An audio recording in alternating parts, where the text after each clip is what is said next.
स्वागत है दोस्तों। आज की इस क्लास में हम हिंदी साहित्य के महामैराथन सीरीज़ को आगे बढ़ाएंगे। इस क्लास में आपको अक्टूबर तक में पढ़ाए गए सभी क्लासों का पूरा सारांश मिलेगा और यहाँ पर जितने भी प्रश्न हैं ये सब आपने पढ़ लिया है। रिवाइज़ करने के लिए आपको बहुत आवश्यक है। साथ ही हर प्रश्न के साथ आपको कुछ बहुत ज़रूरी बातें भी सुनने को मिलेंगी, तो तैयार रहिए और क्लास को पूरे शुरू से अंत तक पढ़िएगा। कुल एक 20 प्रश्नों का ये संग्रह है। शुरुआत करते हैं। पहला प्रश्न है तमस उपन्यास का विषय क्या है? ऑप्शन: आंचलिकता, मनोवैज्ञानिकता, टूटते पारिवारिक संबंधों की कथा, विभाजन की त्रासदी। इसका सही उत्तर है विभाजन की त्रासदी। तमस उपन्यास पर विभाजन की त्रासदी का वर्णन है। इसके लेखक कौन हैं? भीष्म शाहनी। ठीक है। इसमें भारत विभाजन की परिस्थितियों के बीच हिंदू मुस्लिम दंगों की घटनाओं को आधार बनाया गया है। सन 1975 में इस उपन्यास को साहित्य अकादमी पुरस्कार भी प्रदान किया गया। तो ध्यान रखना है, भीष्म शाहनी का उपन्यास तमस और 1975 में इस पे साहित्य अकादमी का पुरस्कार दिया गया। अगला प्रश्न है, मुक्तिबोध की कविता में प्रयोगवाद और प्रगतिवाद का रासायनिक मिश्रण है। यह कथन मुक्तिबोध के बारे में किस आलोचक का है? ऑप्शन: बच्चन सिंह, रामविलास शर्मा, विजय देव नारायण शाही, नंदुलारे वाजपेयी। तो इसका जो सही उत्तर है बच्चन सिंह। बच्चन सिंह ने मुक्तिबोध की कविता में प्रगतिवाद और प्रयोगवाद का रासायनिक मिश्रण कहा है। इसे ध्यान रखना है आपको। साथ ही कुछ बातें और ध्यान रखिए, जैसे मुक्तिबोध का जन्मकाल क्या है? 1917 से 1964 तक इनका जीवन काल रहा है, इसे ध्यान रखना है। इनके दो प्रमुख जो काव्य संग्रह हैं, चांद का मुंह टेढ़ा है 1964 में और भूरी भूरी खाक धूल 1980 में। इन दोनों बातों को आपको ध्यान रखना है। अगला प्रश्न है, किस कवि को भयानक खबरों का कवि कहा जाता है? अब देखिए कितनी बड़ी उपमा है, इसलिए इसको ध्यान रखना है। भयानक खबरों का कवि किसे कहा गया? ऑप्शन: सुदामा पांडे धूमिल, मुक्तिबोध, रमाशंकर विद्रोही, नागार्जुन। तो इसका सही उत्तर है गजानन माधव मुक्तिबोध। मुक्तिबोध को भयानक खबरों का कवि कहा जाता है। दोस्तों, इस तरह के सभी प्रैक्टिस सेट आपको हमारे हिंदी साहित्य के शॉर्ट नोट्स में मिल जाएंगे। आप इसे PDF फॉर्म में प्राप्त कर सकते हैं हमारे इस नंबर पर संपर्क करके। ये सभी परीक्षाओं में काफ़ी उपयोगी है, चाहे TGT PGT की परीक्षा हो, असिस्टेंट प्रोफेसर की परीक्षा हो या UGC नेट की परीक्षा हो। अगला प्रश्न है, कविता का विषय मनोरंजक और उपदेशपरक होना चाहिए। चींटी से लेकर हाथी पर्यंत पशु, भिक्षुक से लेकर राजा पर्यंत मनुष्य, बिंदु से लेकर समुद्र पर्यंत जल, अनंत आकाश, अनंत पृथ्वी, अनंत पर्वत, सभी पर कविता हो सकती है।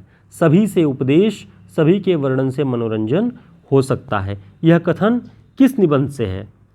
ऑप्शन: आचरण की सभ्यता, मजदूरी और प्रेम, कवि का कर्तव्य, कुटज।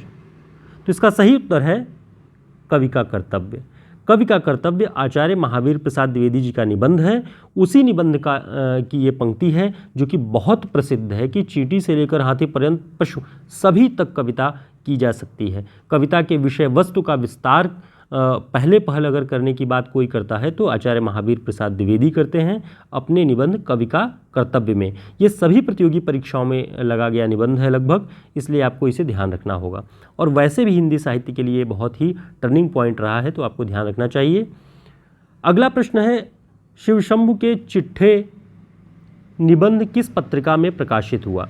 तो सबसे पहले आपको ध्यान रखना चाहिए कि ये किसका निबंध है और किस पत्रिका में प्रकाशित हुआ। ऑप्शन है उदंत मार्तंड, सरस्वती, समाचार सुधा वर्षण, भारत मित्र।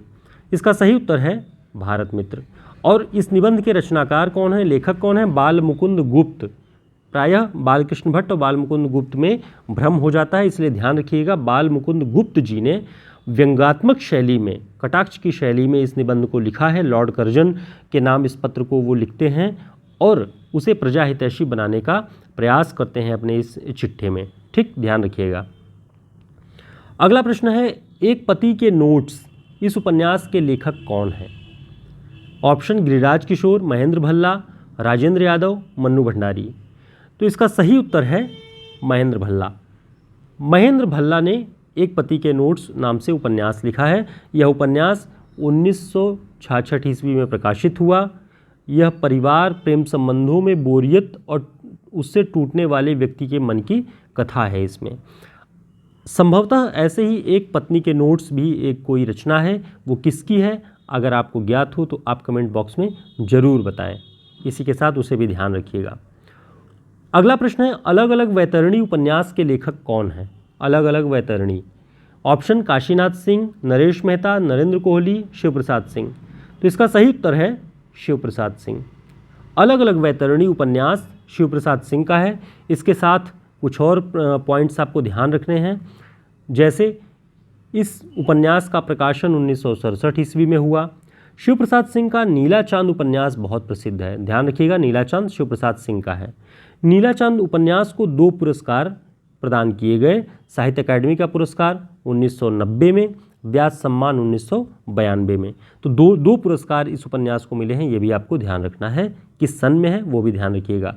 ये ग्रामांचल के कहानीकार होने के नाते आंचलिकता का असर भी अपने उपन्यासों में लेकर के आते हैं। रेणु जी की शैली का प्रभाव इन पर माना जाता है। ठीक है, अगला प्रश्न है, आपका बंटी उपन्यास की लेखिका कौन है? ममता कालिया, मन्नू भंडारी, मैत्रेयी पुष्पा, कृष्णा सोबती। तो इसका सही उत्तर है मन्नू भंडारी, आपका बंटी। इस उपन्यास का प्रकाशन 1971 ईस्वी में हुआ। पति पत्नी के तनावपूर्ण संबंधों के बीच एक बच्चे के पिसते हुए जीवन की कथा इस उपन्यास में आप देखेंगे। बाल मनोविज्ञान का भी एक बड़ा प्रश्न ये उपन्यास उठाता है और प्रतियोगी परीक्षाओं में ये लगा हुआ जो ये उपन्यास है बहुत आवश्यक है, ध्यान रखिएगा। अगला महत्वपूर्ण प्रश्न है, राग दरबारी उपन्यास के लेखक कौन है? आप सभी जानते हैं इसके लेखक हैं श्रीलाल शुक्ल, राग दरबारी के। अब इसके बारे में और महत्वपूर्ण प्रश्न जो हैं, पॉइंट्स जो हैं, वो आप ध्यान रखिएगा। एक प्रश्न के बहाने कई सारे प्रश्न आपके तैयार हो जाएंगे। इस उपन्यास यानी राग दरबारी का प्रकाशन 1968 ईस्वी में हुआ। राग दरबारी को एक वर्ष बाद यानी 1969 में हिंदी साहित्य अकादमी का पुरस्कार प्रदान किया गया। इस उपन्यास के केंद्र में कौन सा गांव है? शिवपालगंज। ये परीक्षाओं में पूछा जाता है, जिसके माध्यम से वर्तमान शिक्षा व्यवस्था और राजनीति के भ्रष्टाचार को उजागर किया गया है। वर्ष 2009 में अमरकांत, कथाकार अमरकांत और श्रीलाल शुक्ल को संयुक्त रूप से ज्ञानपीठ पुरस्कार प्रदान किया गया। प्रश्न बनता है कि श्रीलाल शुक्ल जी के साथ किस कथाकार को ज्ञानपीठ पुरस्कार 2009 में प्रदान किया गया? तो अमरकांत का नाम ध्यान रखिएगा। तो इन दोनों को साथ में मिला संयुक्त रूप से, इसे ध्यान रखना है। दोस्तों, हमारी क्लासें छोटी ज़रूर होती हैं, लेकिन हम प्रयास करते हैं कि 8 से 10 मिनट की क्लास, 12 मिनट की क्लास में आपको उपयोगी प्रश्न बता सकें और उनके साथ उनसे जुड़े हुए और महत्वपूर्ण प्रश्न बता सकें, ताकि आप कम समय में ज़्यादा से ज़्यादा कंटेंट तैयार कर सकें, आपको याद हो सके। इस तरह के नोट्स सभी हमारे हिंदी साहित्य के शॉर्ट नोट्स में आपको मिल जाएंगे। इस नंबर पर संपर्क कर सकते हैं आप व्हाट्सएप पे। अगला प्रश्न है, गीत फरोश, टूटने का सुख और सतपुड़ा के जंगल, इन कविताओं के लेखक कौन हैं? किस कवि की कविताएं हैं ये? तो इसका जो सही उत्तर होगा वह है भवानी प्रसाद मिश्र। भवानी प्रसाद मिश्र जी की 2 कविताएं, गीत फरोश और सतपुड़ा के जंगल, ये तो बहुत प्रसिद्ध हैं और सभी परीक्षाओं में ये सारी रचनाएं ऐसी हैं कि जो कि चाहे टीजीटी पीजीटी की परीक्षा हो, असिस्टेंट प्रोफेसर की या यूजीसी नेट की, सभी में आपको ये रचनाएं चर्चित रूप से दिखाई देंगी। उस पाठ्यक्रम में होगा ये। अगला प्रश्न है, प्रमथ्यु गाथा और 7 गीत वर्ष किसकी रचनाएं हैं? ऑप्शन नरेश मेहता, नरेंद्र कोहली, नरेश सक्सेना, धर्मवीर भारती। इसका सही उत्तर है धर्मवीर भारती। प्रमथ्यु गाथा लंबी कविताओं की श्रेणी में आती है, इसे ध्यान रखना है आपको। कभी भी ऑप्शन देकर के पूछे निम्न में से कौन सी लंबी कविता है, अगर उसमें प्रमथ्यु गाथा का नाम है तो आप ध्यान रखिएगा, इसे टिक करना है आपको। धर्मवीर भारती जी का जीवन काल भी आपको ध्यान रखना है, 1926 से 1997 तक है इनका जन्मकाल। ठीक है, जीवन काल। अगला प्रश्न है, चक्रव्यूह और आत्मजयी, चक्रव्यूह और आत्मजयी किसके कविता संग्रह हैं? ऑप्शन धर्मवीर भारती, डॉक्टर संपूर्णानंद, कुंवर नारायण, सर्वस्व दयाल सक्सेना। इसका सही उत्तर है कुंवर नारायण। कुंवर नारायण जी की रचनाएं हैं चक्रव्यूह और आत्मजयी। चक्रव्यूह इनका पहला काव्य संग्रह है। कभी भी परीक्षा में पूछे कि कुंवर नारायण का पहला काव्य संग्रह कौन सा है, तो आपको चक्रव्यूह पे टिक करना है। अगला प्रश्न है, मुक्तिबोध की कविता में प्रयोगवाद और ये प्रश्न संभवतः मुझे लगता है कि ये रिपीट हुआ है, इसलिए आप इसे ध्यान रखिएगा कि प्रयोगवाद और प्रगतिवाद का रासायनिक मिश्रण कौन कहता है मुक्तिबोध की कविताओं को, तो बच्चन सिंह कहते हैं। ध्यान रखिएगा, 2 संग्रह इनके ध्यान रखिए। चांद का मुंह टेढ़ा है 1964 में, भूल भूल खाक दुल 1980 में। अगला प्रश्न है, बदबू कहानी के लेखक कौन है? बदबू कहानी के लेखक कौन है? ऑप्शन मनोहर श्याम जोशी, शेखर जोशी, मार्कंडे, हरिशंकर परसाई। इसका सही उत्तर है शेखर जोशी। बदबू कहानी के लेखक शेखर जोशी हैं। अगला प्रश्न है, निम्न में से किस उपन्यासकार के उपन्यासों पर जादुई यथार्थवाद का प्रभाव है? ऑप्शन राजेंद्र यादव, धर्मवीर भारती, अज्ञेय, मनोहर श्याम जोशी। तो इसका सही उत्तर है मनोहर श्याम जोशी। मनोहर श्याम जोशी के उपन्यासों पर जादुई यथार्थवाद का प्रभाव माना जाता है। इसके बारे में कुछ और महत्वपूर्ण बातें आप यहाँ देख लीजिए कि इनके कौन कौन से उपन्यासों पर जादुई यथार्थवाद का प्रभाव है। कुरकुर स्वाहा और कसब। इसी बहाने आप इनके उपन्यासों के नाम भी ध्यान रखेंगे। इन दोनों उपन्यासों पर जादुई यथार्थवाद का प्रभाव पड़ता है। जोशी जी इन्हें गप बाइस्कोप कहते हैं, यानी जो ये जादुई यथार्थवाद की जो कहानियाँ या उपन्यास हैं, इन्हें गप कहते हैं मनोहर श्याम जोशी। तो गप बाइस्कोप अपने उपन्यासों को कौन कहता है? मनोहर श्याम जोशी। गप क्या है? वह जो झूठ होकर भी अपने तह में सत्य को धारण किए रहता है। इसलिए कहते हैं ना, क्या गप हाँक रहे हो, लेकिन उस गप में भी कुछ न कुछ सत्य होता है, सत्य को धारण करता है। अब आप बताएं, जादुई यथार्थवाद का प्रवर्तक किसे माना जाता है? कमेंट करके जरूर बताएं। अगला प्रश्न है, निम्नलिखित में से कौन सा रचनाकार मार्क्सवादी है? कौन सा रचनाकार मार्क्सवादी है? अज्ञेय, राहुल सांकृत्यायन, यशपाल, धर्मवीर भारती। तो इसका सही उत्तर है यशपाल। यशपाल मार्क्सवादी रचनाकार हैं, इसे ध्यान रखिएगा। बच्चन सिंह लिखते हैं कि यशपाल विचारों में मार्क्सवादी हैं।